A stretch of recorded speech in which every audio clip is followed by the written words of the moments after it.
আসসালামু আলাইকুম এভরিওয়ান, স্বাগতম সবাইকে। এখন আমরা এইচএসসি কেমিস্ট্রি সেকেন্ড পার্টের পরিবেশ রসায়ন এই অধ্যায়টার খুবই গুরুত্বপূর্ণ একটি টপিক নিয়ে আলোচনা করব। সেই টপিকটার নাম হচ্ছে ডাল্টনের আংশিক চাপ।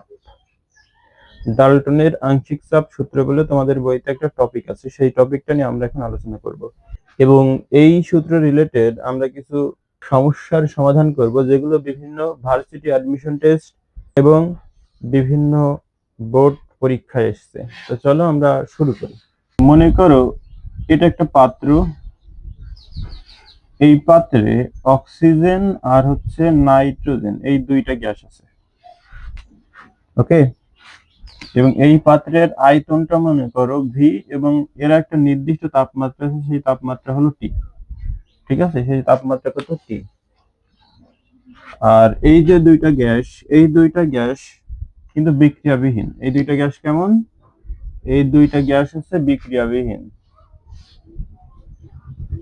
বিক্রিয়াবিহীন গ্যাস। ওকে, কেমন গ্যাস? বিক্রিয়াবিহীন গ্যাস এই দুটা। যদি তাই হয়, এখন এরা এরা তো একটা পাত্রে আছে, তার মানে এরা একটা মিশ্রণ তৈরি করবে। সেই মিশ্রণের একটা চাপ থাকবে যেটা এই পাত্রের চারিদিকে প্রয়োগ করবে এরা, যেটা এই পাত্রের চারিদিকে এইভাবে প্রয়োগ করবে, তাই না? সেই চাপটাই মনে করলাম পিএম। এই পিএমটা তো দুইজন মিলে দিচ্ছে। এখন এই প্রত্যেকেও আবার আলাদা আলাদা ভাবে একটা চাপ দিবে। তো মনে করো অক্সিজেন যে চাপটা দিচ্ছে সেটা হলো PO2, আর নাইট্রোজেন যে চাপটা দিচ্ছে সেটা হলো PN2। এখন এই যে এই অক্সিজেন অথবা নাইট্রোজেন যে কোনো একটা গ্যাস ওই পাত্রের সমস্ত আয়োজন যদি একা দখল করে, এখন মনে করো এখানে তো দুইটা গ্যাস আছে, দুইটা গ্যাসের মিশ্রণ আছে। এখন একটা গ্যাসকে অপসারণ করে দিলাম আমি, মনে করো এখানে নাইট্রোজেন নেই। কে নেই? নাইট্রোজেন নেই। তাহলে অক্সিজেন একা যে চাপ প্রয়োগ করবে এই পাত্র জুড়ে, ও ওই সমস্ত আয়তন একা দখল করে যে চাপ প্রয়োগ করবে সেটা হবে অক্সিজেনের আংশিক চাপ। একইভাবে যদি নাইট্রোজেন থাকতো, তাহলে নাইট্রোজেন একা, মনে করো অক্সিজেন নেই, এখন শুধু নাইট্রোজেন আছে, তাহলে নাইট্রোজেন একা এই পাত্রে যে চাপ প্রয়োগ করতো সেটা হতো নাইট্রোজেনের আংশিক চাপ। কার আংশিক চাপ হতো? নাইট্রোজেনের আংশিক চাপ। ঠিক আছে, এখন এই যে অক্সিজেন আর নাইট্রোজেন এরা দুইজন আংশিক চাপ প্রয়োগ করছে, তাই না? এই আংশিক চাপগুলোর সমষ্টি হবে মোট চাপের সমান। আংশিক চাপগুলোর সমষ্টি কি হবে? মোট চাপের সমান, অর্থাৎ পিএম সমান PO2 যোগ হলো PN2। এটা লেখা যাবে, পিএম সমান কি লেখা যাবে? PO2 যোগ PN2, এটা লেখা যাবে। এখন কেন এটা মোট চাপের সমান হবে? কারণ হচ্ছে বিক্রিয়াবিহীন। বিক্রিয়াবিহীন কথাটার মানে হচ্ছে, মনে করো এই সেই পাত্র, এই পাত্রে অক্সিজেন আর নাইট্রোজেন দুইটা গ্যাস আছে, তাই না? এদের ভিতরে বিক্রিয়াবিহীন মানে এদের ভিতরে কোনো আকর্ষণ বিকর্ষণ বলটা নেই। এদের ভিতরে কি নেই? কোনো আকর্ষণ বিকর্ষণ বল নেই। এ মনে করো 10 নিউটন বল প্রয়োগ করতে পারে, এ মনে করো 5 নিউটন বল প্রয়োগ করতে পারে। এখন এদের ভিতরে যদি আকর্ষণ বিকর্ষণ বল থাকে, তাহলে কিছু বল এই আকর্ষণ বিকর্ষণের কারণে কমে যাবে। মনে করো এই আকর্ষণ বিকর্ষণ বলটা হলো 2 নিউটন, সাপোজ মনে করো, তাহলে মোট চাপ কি আর 2 নিউটন থাকবে? এই যে 2 নিউটন তো শোষণ করে নিচ্ছে এদের ভিতরে, এদের দুইজনকে আকর্ষিত করে রাখার জন্য 2 নিউটন বল তো শোষিত হয়ে যাচ্ছে। তাহলে মোট চাপ কত হয়ে যাচ্ছে? 10 আর 5 15, 15 থেকে 2 মানে 13 হয়ে যাচ্ছে। তাহলে মোট চাপের কি সমান হচ্ছে? সেই জন্যই মূলত কিন্তু বিক্রিয়াবিহীন গ্যাসগুলো, বিক্রিয়াবিহীন থাকলে এই আকর্ষণ বিকর্ষণটা থাকে না, ফলে মোট চাপটা সমান হয়। আংশিক চাপগুলোর সমষ্টি মোট চাপের সমান হয়। এরপর দেখো, আমরা আদর্শ গ্যাসের একটা সমীকরণ জানি না, যে পিভি ইকুয়াল টু এনআরটি। এখানে তাপমাত্রাটা নির্দিষ্ট, মানে এ হলো ধ্রুবক, এ কি? এইটি ধ্রুবক। আবার আয়তনটাও একটা নির্দিষ্ট। আমরা যখন শুধু অক্সিজেন রাখছিলাম তখনও কিন্তু আয়তন ভি ছিল, তাই না? যখন শুধু নাইট্রোজেন রাখছিলাম তখনও কিন্তু ভি ছিল। তার মানে আয়তন সেম, আয়তনও কি সেম, বাট চাপ আলাদা আলাদা হয়ে যাবে। এই যে অক্সিজেন যে চাপ প্রয়োগ করছে সেটা কি? PO2, আর নাইট্রোজেন যে চাপটা প্রয়োগ করছে সেটা কি PN2, মানে তাদের আংশিক চাপটা কিন্তু আলাদা আলাদা, এবং এটা নির্ভর করে হলো মোল সংখ্যার উপরে। আর তো ধ্রুবক, আর তো মোলার ধ্রুবক আমরা জানি, তো নির্ভর করে কার উপরে, এন এর উপরে বা মোল সংখ্যার উপরে।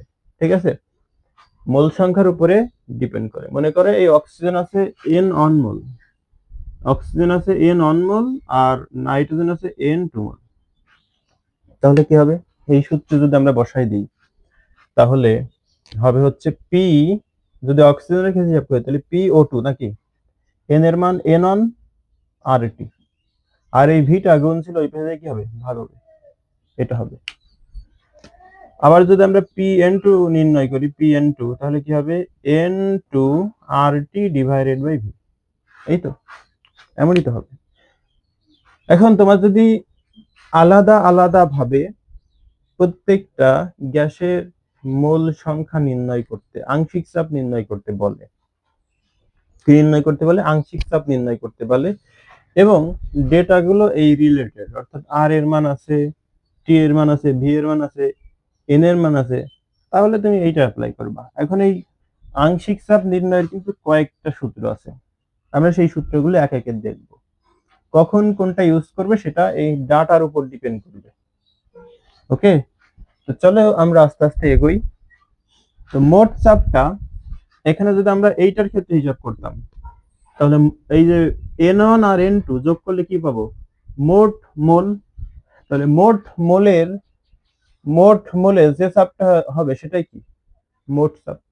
মোট মোল যে চাপটা দিবে সেটাই কি, মোট চাপ, তাই না? তাহলে আমরা মোট চাপের ক্ষেত্রে যদি দেখি তাহলে পি এম ইকুয়াল কি হবে, মোট চাপ কত, N1 যোগ হলো N2, তাই না? লিখলাম, তাহলে এটা হলো মোট চাপ, RT ভাগ হচ্ছে ভি, এই তো। এখন দেখো PM সমান আমরা লিখতে পারবো, এদের পরিবর্তে জাস্ট আমরা N লিখলাম, N মোট চাপ আমরা N ধরছি, NRT ডিভাইডেড বাই ভি। এরপর এই আংশিক চাপ এবং এই মোল ভগ্নাংশ, মোল ভগ্নাংশটা কি, মোল ভগ্নাংশ হচ্ছে মোল ভগ্নাংশ, মোল ভগ্নাংশ তুমি যে কোনো একটা উপাদানের ধরো মোল ভগ্নাংশ তুমি নির্ণয় করবা।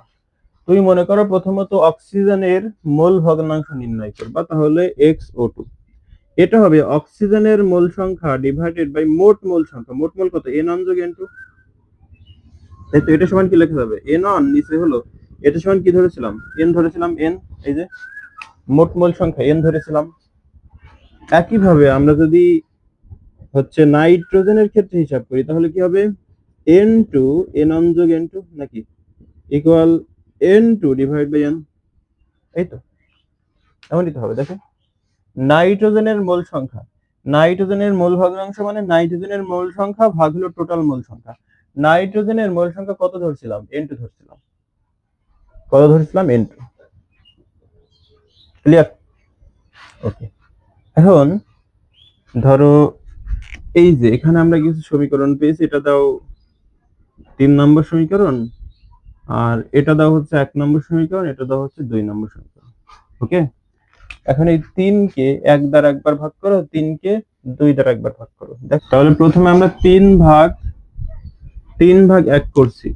3 এর লেফট হ্যান্ড সাইড আছে PM, 1 এর লেফট হ্যান্ড সাইড আছে PO2, তাহলে লেখো PM divided by PO2 equal, এর রাইট হ্যান্ড সাইড আছে NRT ডিভাইডেড বাই ভি, সেটা লেখো NRT ডিভাইড বাই ভি, ভাগ এর রাইট হ্যান্ড সাইড কি আছে, N on RT divide by V, তো লেখো N on RT divide by V.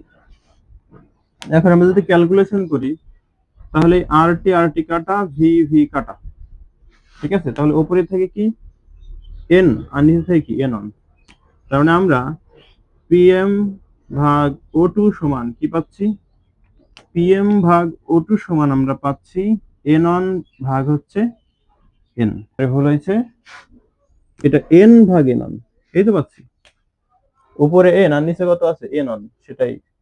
এরপর আমরা যদি এটাকে একটু ব্যস্তানুপাত করে দিই, বা এটাকে যদি ব্যস্তানুপাত করে দিই, তাহলে N অন উপরে যাবে, N নিচে আসবে, এটাও তুমি যদি শুধু তো এই পাশ ব্যস্তানুপাত করতে পারবে না, এই পাশ ব্যস্তানুপাত করলে এই পাশে করা লাগবে, তাই না? তাহলে এই পাশ ওই পাশ দুই পাশে ব্যস্তানুপাত হয়ে যাবে, এটা PO2 কিন্তু। তাহলে PO2 ভাগ কি হবে নি PM ইকুয়াল ওই পাশে কি হবে নি N on divided by N। আমরা এই PO2 ভাগ PM ইকুয়াল এর পরিবর্তে কি লিখতে পারবো? N1 ভাগ N সমান কি লিখতে পারবো? XO2 মানে অক্সিজেনের মোল ভগ্নাংশ লিখতে পারবো। কি লিখতে পারবো? অক্সিজেনের মোল ভগ্নাংশ। তো লেখো XO2, ক্লিয়ার? এরপর এখানে কি ছিল? PO2, তাই না? এটা কিন্তু PO2 তাহলে PO2 সমান কি লিখতে পারবো? PO2 ইকুয়াল XO2 গুণ হচ্ছে PM। ক্লিয়ার? কি লিখতে পারবো? XO2 into PM। এটা কিন্তু অক্সিজেনের আংশিক চাপ, এটা কি অক্সিজেনের মোল ভগ্নাংশ, আর এটা কি মোট চাপ। তাহলে এটাই কিন্তু আমাদের আংশিক চাপ এবং মোল ভগ্নাংশের ভিতরে সম্পর্ক, এবং এটা আমাদের কাজে লাগবে, ডাটার উপর ডিপেন্ড করবে। আগে যেমন এইটা করেছি আমরা, এই যে আংশিক ভগ্নাংশের ক্ষেত্রে এটাও কাজে লাগতে পারে, এটাও কাজে লাগতে পারে, ডেটার উপর ডিপেন্ড করবে। ক্লিয়ার? তাহলে PO2 মানে অক্সিজেনের আংশিক চাপ সমান কি লেখা যাবে? অক্সিজেনের মোল ভগ্নাংশ ইনটু মোট চাপ।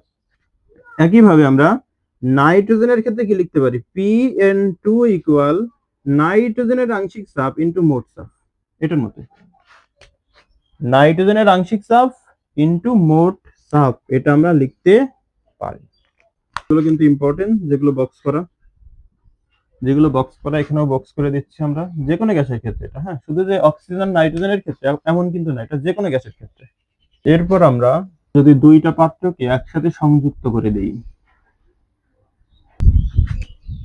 ধরো একটা পাত্র আর একটা পাত্র, এই দুইটা পাত্রকে আমি মিশ্রিত করব।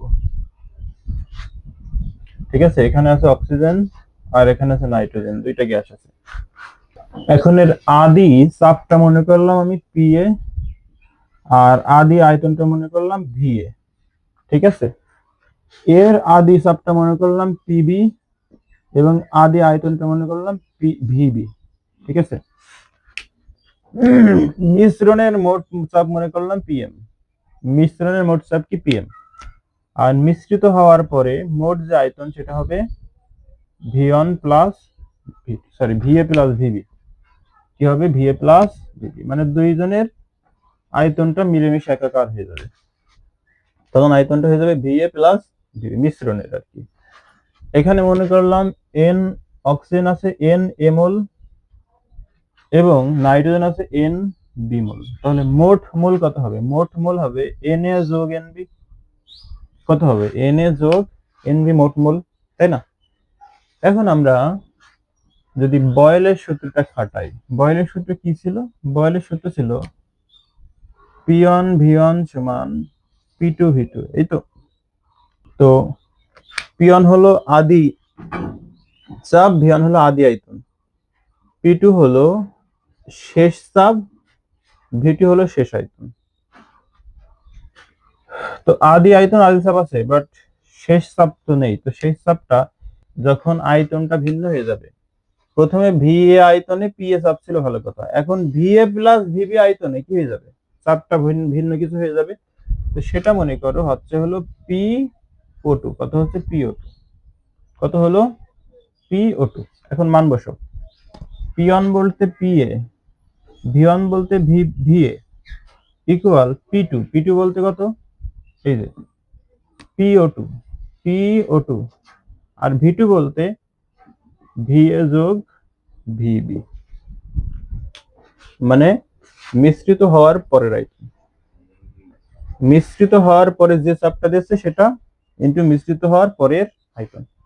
এখন এও মনে করে মিশ্রিত হওয়ার পরে P ইনটু চাপ দিচ্ছে, কি চাপ দিচ্ছে? P into. তাহলে এর ক্ষেত্রে কি হবে? এর ক্ষেত্রে হবে হলো P1 V1 সমান P2 V2, এই তো। তাহলে এর P1 কত ছিল? PB, V1 কত ছিল? VB, P2 কত? P2 হলো P N2, আর V2 হলো মোট আয়তন, অর্থাৎ ভি এ যোগ ভিবি। এখান থেকে আমরা কি লিখতে পারি দেখো তো, পি ও টু সমান কি লিখতে পারবো, পি ও টু সমান লিখতে পারবো P A V A divide by V A plus V B. এই তো পি ও টু এর সাথে ভি এ যোগ ভিবি কি আকারে আছে, গুণ আকারে। যখন এই পাশে আসবে তখন পি এ পিবি এর সাথে ভাগ হবে, তাই দেখো হয়েছে। একইভাবে এটা সমান কি লেখা যাবে, পি এন টু সমান কি লিখতে পারবো, পি পিবি ভিবি নিচে হলো ভি এ যোগ ভিবি। এই তো এখন মোট চাপ তুমি কিভাবে পাবা, মিশ্রণের মোট চাপ, মিশ্রণের মোট চাপ পিএম, তাই না? এটা সমান এই আংশিক চাপ আর এর আংশিক চাপ যোগ করে, অর্থাৎ এই অক্সিজেন যে চাপ দিচ্ছে এবং নাইট্রোজেন যে চাপ দিচ্ছে সেই দুটো যোগ করে কত কত পেয়েছো, সেটা পেয়েছো পিও টু যোগ হলো পি এন টু, তাই না? মান বসাবো, এর মান কত আছে, পি এ মানে এটার মান আছে P A V A divide by V A plus V B যোগ এটার মান কত আছে, পিবি ভিবি নিচে হলো ভি এ যোগ ভিবি। এই তো এখন লসগু কত এদের, লসগু হচ্ছে ভি এ প্লাস ভিবি, লসগু দুটোটা একই, এটাও ভি এ প্লাস ভিবি, এটাও ভি এ প্লাস ভিবি, তাহলে লসগু কত, ভি এ প্লাস ভিবি। এখন V A K V A দ্বারা ভাগ করলে একের সাথে উপরে এটা গুণ করলে, অর্থাৎ পি এ ভি এ গুণ করলে পি এ ভি আই হবে, পি এ ভি এ গেল যোগ এটা কি মানে পিবি ভিবি। এটাই হচ্ছে আমাদের মিশ্রণের মোট চাপ নির্ণয়ের সূত্র। এটা কিন্তু কাজে লাগবে, যখন আমরা ম্যাথ করবো তখন কিন্তু এটা কাজে লাগবে। এখান থেকে আমরা এরপর আয়তনের সাথে সম্পর্ক না দেখে মোল সংখ্যার সাথে সম্পর্কটা দেখব। কার সাথে, মোল সংখ্যার সাথে। এখন আমরা কিন্তু একটা সূত্র জানি, সূত্রটা হলো এরকম যে P1 V1 সমান N1 T1 equal P2 V2 ভাগ N2 T2, এটা কিন্তু জানি। আমরা একটু N1 আর V1 এর ভিতরে সম্পর্কটা নির্ণয় করতে চাই, অর্থাৎ V থেকে N আনতে চাচ্ছি, কি থেকে, V থেকে N আনতে চাচ্ছি। তাহলে কিভাবে আনবো, এখানে লেখা যাবে V1 ভাগ N1 সমান V2 ভাগ N2, তাই না? কি লেখা যাবে, V1 ভাগ N1 সমান V2 ভাগ N2, এটা লেখা যাবে। এরপর দেখো আমরা কি করতে পারি, এখানে ভি গুলো এক পাশে করো, এন গুলো এক পাশে করো, তাহলে এই পাশে V1 ছিল থাকলো, আর V1 এই পাশ থেকে এই পাশে আনবো, গুণ ছিল ভাগ হয়ে যাবে V2 টা, তাই না? আর এই পাশে N1 কে ওই পাশে নিয়ে যাবো, তাহলে N1 এই পাশে ভাগ, ওই পাশে গেলে গুণ হয়ে যাবে, আর নিচে কত হবে N2। এই তো এরপর V1 মানে আদি আয়তন, V2 মানে শেষ আয়তন, N1 মানে আদি মোল সংখ্যা, N2 মানে শেষ মোল সংখ্যা। আমরা যদি অক্সিজেন গ্যাসের ক্ষেত্রে দেখি, প্রথমে অক্সিজেন গ্যাস, তো অক্সিজেনের আদি আয়তন কত ছিল VA, শেষ আয়তন কত হয়েছে VA যোগ ভিবি, VA যোগ ভিবি ইকুয়াল অক্সিজেনের আদি মোল সংখ্যা কত Na, অক্সিজেনের শেষ মোল সংখ্যা কত Na যোগ N। এই তো ওকে, তার মানে আমরা VA divide by V B plus VA divide by VA plus V B এর পরিবর্তে Na divide by Na plus NB এটা লিখতে পারবো। ঠিক একইভাবে আমরা যেমন অক্সিজেনের ক্ষেত্রে আয়তন আর মোল সংখ্যার ভিতরে সম্পর্ক দেখাতে পেরেছি, একইভাবে নাইট্রোজেনের ক্ষেত্রেও আয়তন এবং মোল সংখ্যার ভিতরে সম্পর্ক আমরা দেখাতে পারবো। তাহলে নাইট্রোজেনের ক্ষেত্রে কি হবে বলতো, নাইট্রোজেনের ক্ষেত্রে শুধু VS জায়গায় হবে ভিবি, আর নিচে কি হবে VS যোগ ভিবি ইকুয়াল এই NS জায়গায় হবে NB, এই যে NB, আর নিচে কত Na যোগ হচ্ছে NB। ক্লিয়ার, এটা আমরা লিখতে পারবো। এরপর আমরা যদি বয়েলের সূত্রটা খাটাই, P1 V1 সমান P2 V2, এই তো বয়েলের সূত্র। এখন দেখো এই V1 কে এই পাশে রাখো আর V2 কে এই পাশে নিয়ে আসো, তাহলে ভাগ হয়ে যাবে, P2 এর পাশে ছিল থাকলো, আর P1 টা যখন ওই পাশে যাবে তখন ভাগ হবে, তাই তো এইভাবে হবে। V1 বলতে আমরা যদি অক্সিজেনের ক্ষেত্রে হিসাব করি, তাহলে V1 বলতে আদি আয়তনটা কত VA, এটা কত VA যোগ VB, তাই না, সমান P2 ডিভাইড বাই পিয়ন। এখন এটা কিন্তু আমরা হিসাব করছি হলো অক্সিজেনের ক্ষেত্রে। কার ক্ষেত্রে? অক্সিজেন। PA ভাগ VB এর পরিবর্তে কি লিখতে পারবো? NA ডিভাইড বাই NA যোগ NB, এটা লিখতে পারবো। তো এখানে লিখো NA ডিভাইড বাই NA যোগ হলো NB। ক্লিয়ার? আর এই চাপটা কিন্তু এখন বর্তমানে আমাদের PO2। এই যে শেষ চাপ কত? PO2, সেটা আমরা লিখলাম। সমান ওই পাশে কত? PO2, নিচে কত? পিয়ন। আর গুণ করে দেওয়া। পিয়ন মানে হলো আদি চাপ PA, ঠিক আছে? কত? PA। আর গুণ যদি করো তাহলে কি লিখতে পারবা? লিখতে পারবা PO2 ইন্টু হলো NA যোগ NB, নাকি ইকুয়াল NAPA, এটা লিখতে পারবা নাকি? NAPA আর গুণ করেছি PO2 ইন্টু NA যোগ NB equal NA into PA লিখো। এখান থেকে PO2 সমান কি লিখতে পারবা? PO2 সমান লিখতে পারবা NAPA ভাগ হলো NA যোগ NB, এটা লিখতে পারবা, তাই তো? একইভাবে আমরা যদি নাইট্রোজেনের ক্ষেত্রে দেখি, নাইট্রোজেনের ক্ষেত্রে লিখতে পারবো NPN2, তাই না? PN2 ইকুয়াল শুধুমাত্র এর জায়গায় বি হবে, তাই না? অর্থাৎ NBPB কি লিখতে পারবো? NBPB নিচে হলো NA যোগ NB, এটা। তো এই দুইটা চাপ যোগ করলে তুমি মোট চাপ পাবা, অর্থাৎ মোট চাপ PM পাবা। আমরা যোগ করি PM ইকুয়াল কি হবে? PO2 যোগ হচ্ছে PN2, মানে আংশিক চাপ দুইটা যোগ করলে মোট চাপ পাবা আর কি। মানগুলো বসাও। এর মান কত পেয়েছো? NAPA ডিভাইডেড বাই NA যোগ NB যোগ NBPB ডিভাইড বাই NA যোগ NB, লসাগু করে দাও। লসাগু করলে NA যোগ NB হবে, নাকি? লসাগু করলে NA যোগ NB হবে, ভাগ করলে একের সাথে গুণ করলে NA PA হবে যোগ NBPB হবে, এই তো, এটাই হবে। তাহলে আমরা এটা সমান কি আরেকটা জিনিস লিখতে পারি? কি লিখতে পারি বলো তো? এটা সমান লিখতে পারি NAPA যোগ হলো NBPB ডিভাইডেড বাই NA যোগ NB। এই দুইটা সূত্র থেকে আমাদের প্রশ্ন আসতে পারে। মিশ্রণের মোট চাপ নির্ণয়ের ক্ষেত্রে এই দুইটা সূত্র অবশ্যই আমাদের কাজে লাগবে। এখন আমরা কিছু সমস্যার সমাধান করব, ঠিক আছে? আমাদের প্রথমে কি আছে?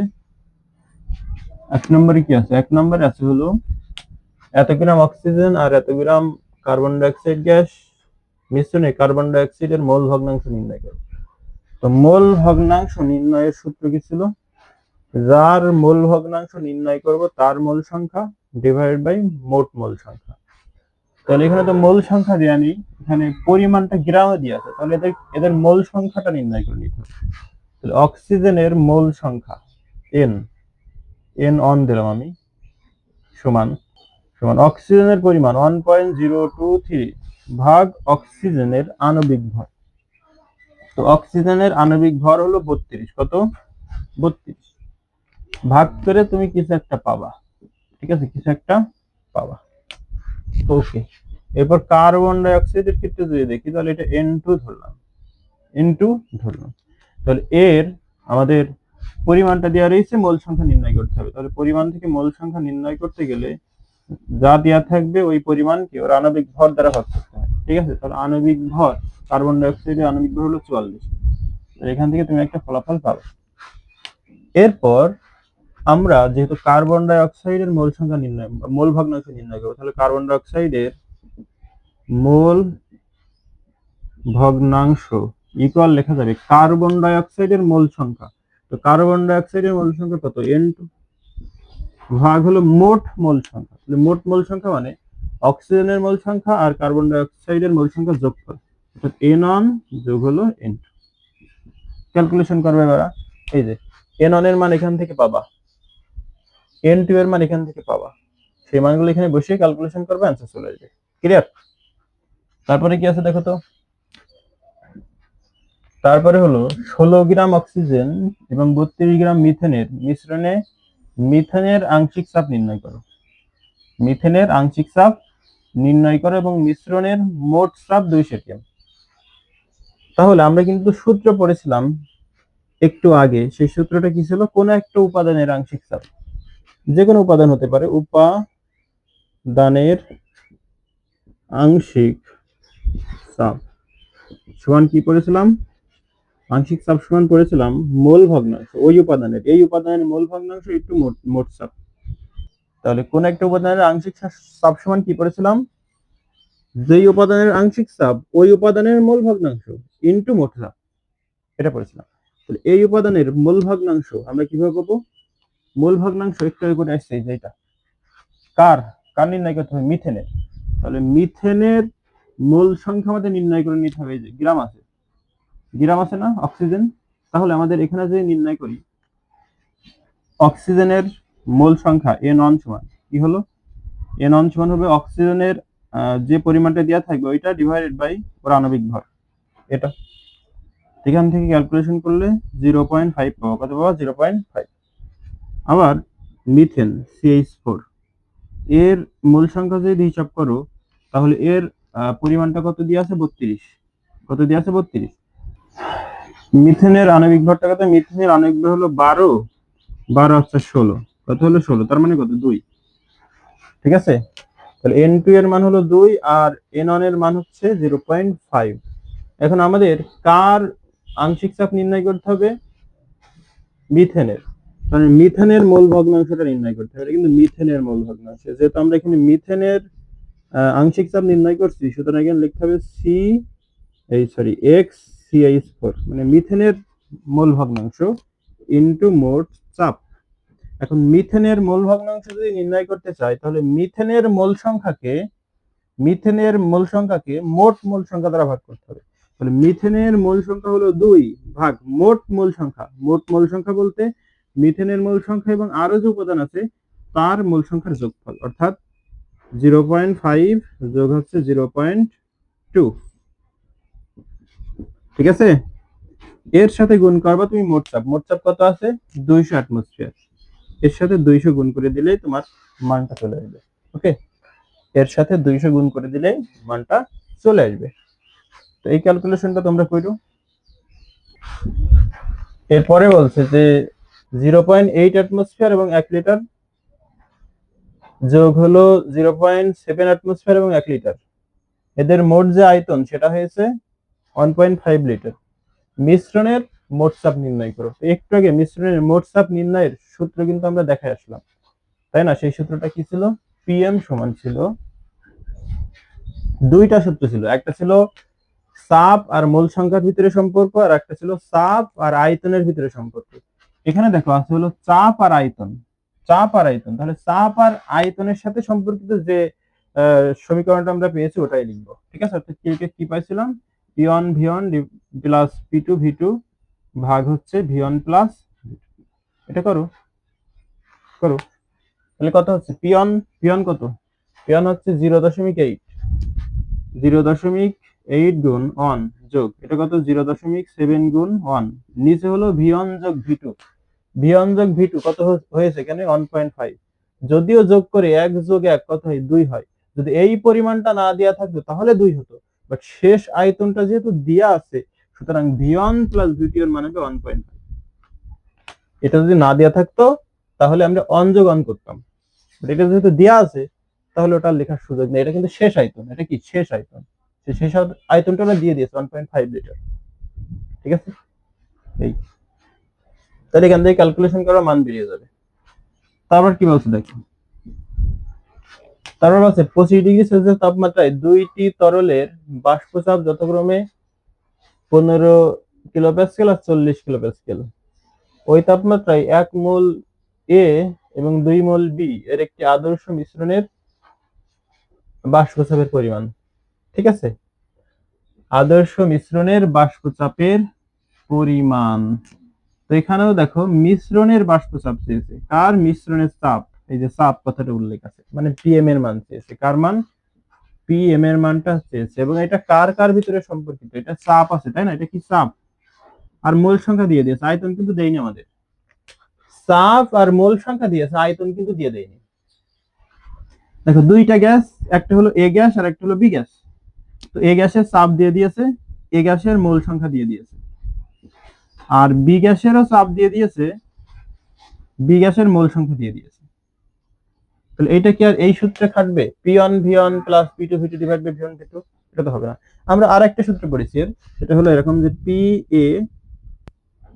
এ এন এ যোগ P B N B divide by কি পড়ছিলাম, এন এ যোগ, এই তো মান বসাই দাও। এ গ্যাসের চাপ গুণ এ গ্যাসের মোল সংখ্যা যোগ বি গ্যাসের চাপ গুণ বি গ্যাসের মোল সংখ্যা ডিভাইড বাই মোট মোল সংখ্যা করো। এ গ্যাসের চাপ কত আছে, 15 কিলো প্যাসকেল, তাহলে লিখি 15 ইনটু এন এর মানটা কত আছে, 1 মোল নাকি, 1 মোল যোগ এটা আছে 40 ইনটু কত, 5 মোল, নিচে হলো মোট মোল। এখানে কি মোট মোল দিয়ে আছে, নেই, তাহলে দুইটা যোগ করে বের করে নিতে হবে। তাহলে 1 যোগ 5, এটা ক্যালকুলেশন করবা, অ্যান্সার চলে আসবে। ক্লিয়ার? ওকে, এটা আমরা একটু দেখি। দেখো তিনটা গ্যাসের আয়তন দিয়ে আছে, তিনটা গ্যাসের চাপ দিয়ে আছে, মানে তিনটা গ্যাস এখন একটা পাত্রে সংযুক্ত করা হচ্ছে, পাত্র তিনটে সংযুক্ত করা হচ্ছে, তাহলে গ্যাসের চাপ কত, মানে মোট চাপ। ঠিক আছে, তাহলে বসাই দাও এখানে। তাহলে এখানে পিএম সমান, ওই যে এখানে তিনটা গ্যাস, তাহলে তিনটা গ্যাস হলে কি হবে, পি ওয়ান ভি ওয়ান যোগ পি টু ভি টু যোগ পি থ্রি ভি থ্রি, আরো যদি গ্যাস হতো তাহলে লিখতাম আরো, নিচে হলো ভি ওয়ান যোগ ভি টু যোগ ভি থ্রি। পি ওয়ান এর মান কত, পি ওয়ান এর মান হচ্ছে 2 ইন্টু ভি ওয়ান এর মান কত 1 যোগ পি টু এর মান কত 4 ইন্টু ভি টু এর মান কত, ভি টু এর মান হচ্ছে 3 যোগ পি থ্রি, পি থ্রি এর মান হচ্ছে 6 ইন্টু এটার মান হলো 4, নিচে হলো ভি ওয়ান যোগ ভি টু যোগ ভি থ্রি। ভি ওয়ান এর মান হচ্ছে 1 যোগ ভি টু এর মান হচ্ছে 3 যোগ ভি থ্রি এর মান হচ্ছে 4। ক্যালকুলেশন করে চলে আসবে অ্যান্সার। ওকে, এরপর কি আছে, এটা, এটাও একই মনে হয়, এটাও একই। এখানে কি কি দেওয়া আছে দেখো তো, এটা দেওয়া আছে হলো তোমার চাপ, আর এটা দেওয়া আছে আয়তন নাকি, এটাও চাপ আর এটা হচ্ছে আমাদের আয়তন। নির্ণয় করতে হবে মোট চাপ, নির্ণয় করতে হবে মোট চাপ, তো একই একই চাপ আর আয়তনের ভিতরে সম্পর্ক, পি ওয়ান ভি ওয়ান যোগ P two V two divide by V one plus V two, হয়ে গেল। এটা করবো একা একা। এবার এইটা এসো, শেষ প্রশ্ন। শেষ প্রশ্নটা কি আছে পড়ো।